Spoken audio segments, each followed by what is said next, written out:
Welcome po sa Tatalino TV. Ang pag-uusapan natin ngayon ay kung paano natin papalitan tong shifter light bulb.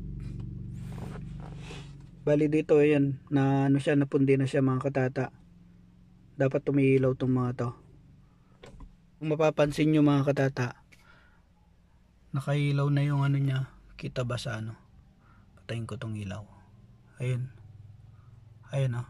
Dapat pagka nakailaw na tong park light, dapat nakailaw na rin siya dito. Ayan. Bali ang unang gagawin natin, ito dito. Dapat dalawang kamay ito mga katata. Wala lang akong taga video ngayon, nagbabantay si Mrs. kay baby namin.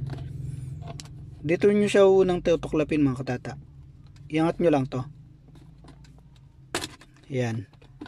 Tapos pagka nangat nyo na yan, ikutin nyo lang to. Yan. Pa counterclockwise. Yan oh.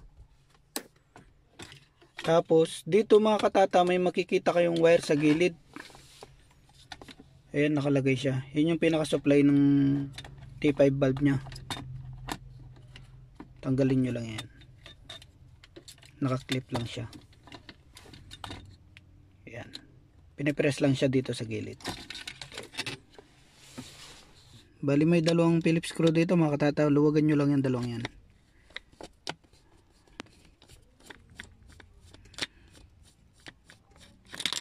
Ayan, natanggal. Tapos yung isa.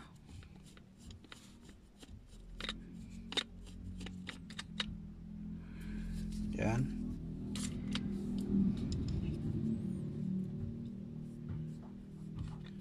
Tapos iangat nyo lang to. Makikita nyo dyan may green na ano, maliit na ilaw. Ayun. Bali pagtanggal nyan mga katata, counterclockwise din pag nakataob siya. Ayan. Ayan. Kung papansin nyo, lumagitik siya nung natanggal. Tapos tuhugutin nyo lang yan. Bali yung mga nabibili pala sa mga auto shop na mga ganito mga katata, wala silang green. T5 pala ang pangalan nito mga katata. Ngayon itong dito sa stock, ilipat lang natin siya dito. Tanggalin nyo lang to mga katata. Ayan. Tapos lipat natin dito sa may bagong T5.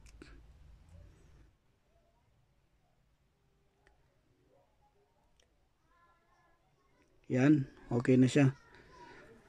Bago natin i-fix mga katata, connect muna natin kung gumagana siya.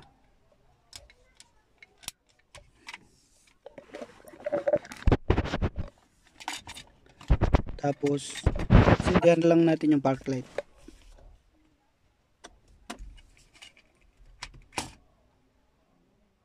Yan, may ilaw na siya.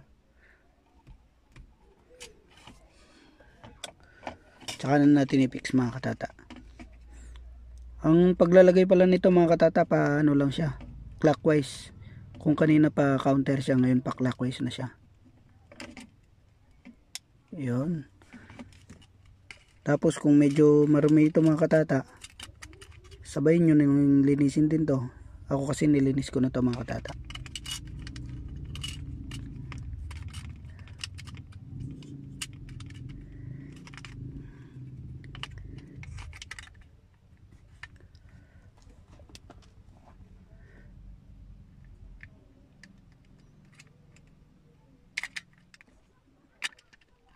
Oops.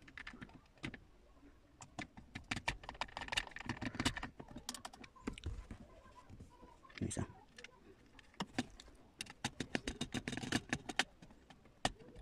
Okay.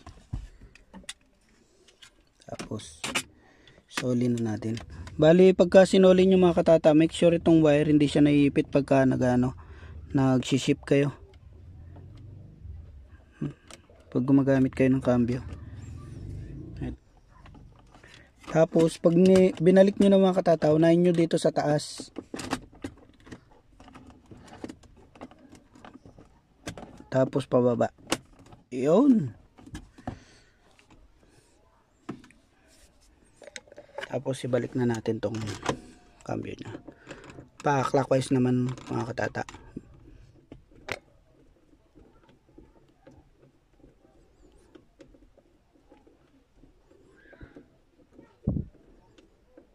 Isang ikot pa siguro.